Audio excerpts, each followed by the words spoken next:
এক প্রকার লোভে পড়েই যাচ্ছি ঢাকা শহর ঘুরতে। ঢাকার রাস্তা নাকি ফাঁকা। আমরা যারা ঢাকার বাসিন্দা, ঈদে গ্রামের বাড়িতে যাওয়ার কোনো অপশন নেই, তাদের কাছে ফাঁকা ঢাকা মানে রাস্তাঘাটে তেমন একটা মানুষজন থাকবে না, ঢাকা শহরের রাস্তায় তেমন একটা যানজট থাকবে না, এটাই হচ্ছে আসলে ঈদের আনন্দ। আমার জামাই বলতেছিল যেহেতু ২৮ রোজা চলে, মানুষজন তো বেশিরভাগই হয়তো বা গ্রামে চলে গেছে, তো রাস্তাঘাট একেবারে ফাঁকা থাকার কথা, কিন্তু বলে না অতি লোভে তাঁতি নষ্ট, তাই হয়েছে। এতটাই জ্যাম ছিল যে ২ মিনিটের রাস্তা ১ ঘন্টা ১২ মিনিটে পার হয়েছি। আড়ং-এর সামনে দিয়ে যাচ্ছি কিন্তু ভিতরে ঢুকলাম না, কারণ বেশি হাইপওয়ালা জায়গায় আমি আর আমার জামাই কখনোই যাই না, এর হাইপনেস শেষ হয় তারপরে আমরা যাই। যাই হোক, প্রাণের ধানমন্ডিতে চলে এসেছি। ধানমন্ডি এলেই আমার মন মেজাজ ভালো হয়ে যায়, খারাপ থাকলেও, কারণ দীর্ঘ ৯টা বছর আমার ইউনিভার্সিটি অফিস লাইফ এখানে কেটেছে। তো আমরা অলরেডি চলে এসেছি ধানমন্ডি সেলিব্রিটি কনভেনশন সেন্টারে। এখানে আমার ভাগ্নি দিনার মেহেদি ইভেন্ট চলছে। তো যেহেতু ভাগ্নির ইভেন্ট চলছে, কিভাবে মিস করি, তো ভাবলাম যে একবার এখান থেকে ঘুরেই যাই। সবসময় মেহেদি লাগাই চাঁদ রাতে, কিন্তু যেহেতু মেহেদি ইভেন্টে এসেছি তাই ভাবলাম যে ভাগ্নির হাত থেকে একটু মেহেদি দিয়ে যাই, ওকে একটু সাপোর্ট করা হলো, উৎসাহিত করা হলো। মানহাওয়ের মধ্যে একটু মেহেদি দিয়ে নিল, আর সে তার নাপ পেকে পেয়ে তো মহা খুশি যে এমন একটা জায়গায় বেরু করতে এসে সে তার নাপ পেকে পেয়ে গিয়েছে, এটা ভেবে খুব অবাক হচ্ছিল। যাই হোক, ধানমন্ডি বা এর আশেপাশে যদি কেউ থেকে থাকেন, হাতে এখনো মেহেদি পড়েন, তাহলে অবশ্যই ধানমন্ডি সেলিব্রিটি কনভেনশন সেন্টারে চলে যাবেন মেহেদি পড়ার জন্য। চাঁদ রাত পর্যন্ত ওদের ইভেন্টটা চলবে, আর ওখানে মেহেদি ইভেন্টের পাশাপাশি ওখানে আরো জুয়েলারি, বিভিন্ন ধরনের ড্রেসেস, বিভিন্ন ধরনের খাবার দাবারেরও আয়োজন করা হয়েছে। কাইন্ড অফ একদম মেলা মেলা ভাব, চারদিকে গেলেই মনে হবে যে একটা মেলার মধ্যে এসেছি।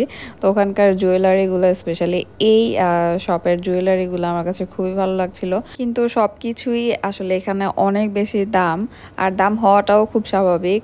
৩ দিনের জন্য হচ্ছে এক একটা শপ নেওয়া হয়, ওখানে রেন্ট অনেক বেশি, তো কাস্টমারের কাছ থেকে একটু বেশি এক্সপেক্ট করা এটা আসলে খুব স্বাভাবিক ব্যাপার। ভাগ্নিকে বিদায় দিয়ে চলে এলাম আমি সেইলরে। সেইলর থেকে আমার একটা ড্রেস নেওয়ার ইচ্ছা ছিল। সেইলরের ড্রেসগুলো আমার কাছে খুবই ভালো লাগে, প্রতি বছরই আমি সেইলরের একটা ড্রেস কিনি ঈদে, কিন্তু এবছর কেনা হয়নি কারণ অনেকগুলো ড্রেস অ্যান্ড শাড়ি আমি আগেই নিয়েছিলাম, দ্যাটস ওয়াই আর সেইলর থেকে কেনা হয়নি। তো আজকে ভাবলাম যে যেহেতু এদিকে এসেছি, সেইলর থেকে একটা ড্রেস নিয়ে যাই। এই ড্রেসটা আমার কাছে অনেক বেশি পছন্দ হয়েছিল, কিন্তু সেইলরে অন্যান্য বছরে যেমন প্রাইজিংটা থাকে ড্রেসের, এবার অনেক বেশি। যেমন মিষ্টি কালারের এই ড্রেসটাই প্রাইস প্রায় ভ্যাট সহ ৮,৫০০ টাকার মতো পড়ে যাবে। আমার কাছে একটু বেশি বেশি মনে হচ্ছিল কোয়ালিটি অ্যান্ড ড্রেসের তুলনায়, আর অন্যান্য বারের তুলনায় অনেক বেশি প্রত্যেকটা ড্রেসের প্রাইস। এই ড্রেসটাও খুব ভালো লেগেছিল, আর এই ড্রেসগুলোর একটা ভালো বিষয় হচ্ছে প্রতিটা 3 পিসেরই হচ্ছে